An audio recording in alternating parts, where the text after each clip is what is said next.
Because I think sometimes people are just like, they commit to colleges that just aren't as good. So they don't get as much spotlight, which I don't think is very fair. So I think that they're extending the playoffs now gives them the right spotlight and the right opportunity. Like, I think that's what March Madness does really well.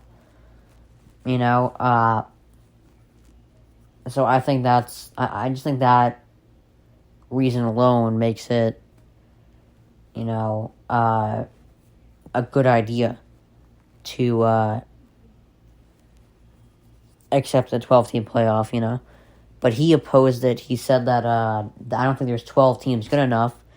And now I agree. I agree there's not 12 teams good enough, but there's also not 64 teams good enough to win the NCAA tournament. But they include them because then players get a chance in the players get a chance to prove themselves. And what is one of the things that I don't think anyone can deny that one of the things they look forward to is seeing who the surprise team is.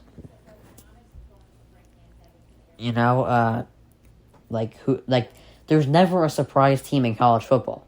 It's always Ohio State, Clemson, Alabama, same teams. There's never a surprise team. So I'm hoping that there's one there. Alright. So I got one more segment. I'm going to hand out my final school reads. Alright. So actually I'm just going to start it now. So for Mike Budenholzer, I'm going to give him an A-, actually.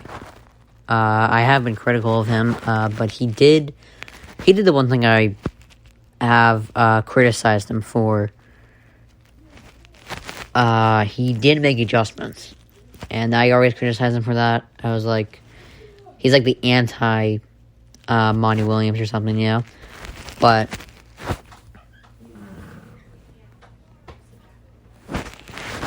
the last 3 games, putting Holiday on CP3 was probably one of them. Was a very genius call. Obviously, they went 3-0 in those 3 games, so that was a very smart call. And he did make adjustments when he had to, so I do give him credit. It's an A-. For CP3, I'm going to give him a C+. He really did the opposite of what I thought he would do.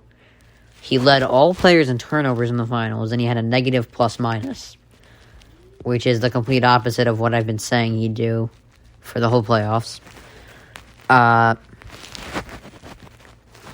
So, I mean, I gotta give him a C+ there. I mean, he did play well.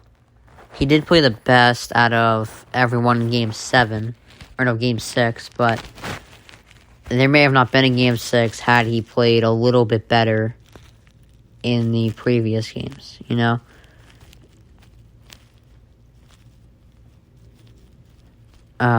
He only had 10 points in Game 4. He went 5 for 13 from the field.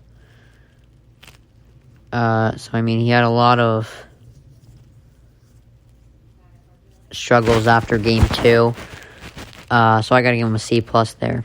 And it would be lower if it hadn't been for the first 2 games and Game 6. Alright. Chris Middleton, I'm gonna give a B+. I've been up and down about him. He did have the most 3-pointers in the series. He had 29 in Game 6. Or no, not in Game 6. He had 29 in Game 5. In a very pivotal Game 5. He had 40 points in Game 4. So he did deliver good performances when he had to. And he led them in 3-pointers, so I'm going to have to give him a B+ there. DeAndre Ayton, I'm going to give a B-. It was a lot to ask of him. He's how old is he? I don't know, I'll figure it out. He is, 22 years old. He had a couple bad games, 12 points in Game 6, 6 points, only 6 points in Game 4. He had a couple rough games, but it was a lot to ask of him in these finals. He did have a couple good games. He had 22 and 19 in game 1, 18 and 9 in game 3. And he did have a good game in game 5. So, he had decent games when it mattered, but, he also had pretty bad games. Bad games as well, so I'll give him a B+, and he would be a lot lower, his grade would be a lot lower if it weren't for, I'm being generous because of how old he is. If he were, 28 or something, or, 28 to 30, kind of in his prime, he would probably get, a C or something. Alright, Jrue Holiday. He did have a couple nights, that were just crappy. But, he didn't have a good, game 6. But when you consider all the things he did, all things considered, he had the highest plus-minus in the finals, showing his value. Most assists in the finals, not CP3. Jrue Holiday had the most assists in the finals. And he locked up CP3. He would probably have an A or an A+ if it weren't for those, 2 crappy nights he had.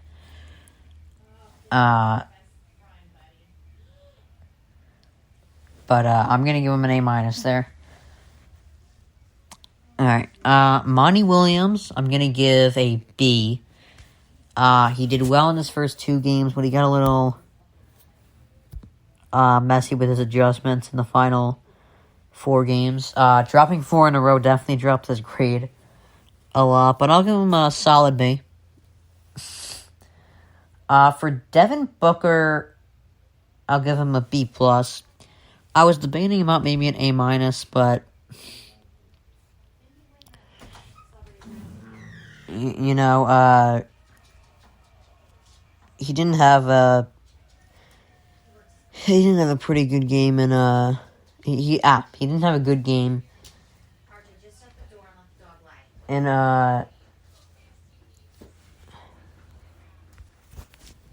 he didn't have a really good game in game 6 when it really mattered the most, so that dropped his grade a bit. But he did have back-to-back 40-point games. So I'm definitely going to give him a higher grade for that. And he did really break out in these playoffs. So, him and Trae Young, I think, had the 2, most notable playoff runs. That really... I think the entire NBA is, taking notice on them right now. Both their playoff runs averaged, 28 points. So, both of them.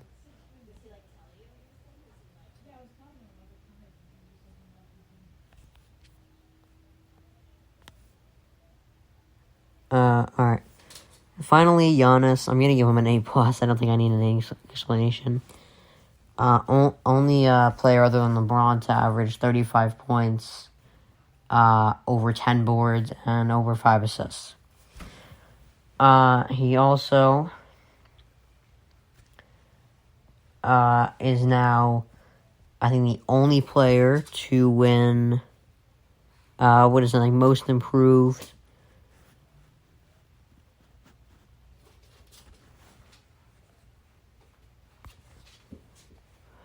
I think it's, most improved. He's the only player to win most improved, MVP, Defensive Player of the Year, and Finals MVP. So, he gets an A+ for me. And this was, the perfect timing, because I think if he blew it in these playoffs again, if he blew another playoff run, he probably would have started to, get a lot of hate. And instead, he's getting a lot of love right now.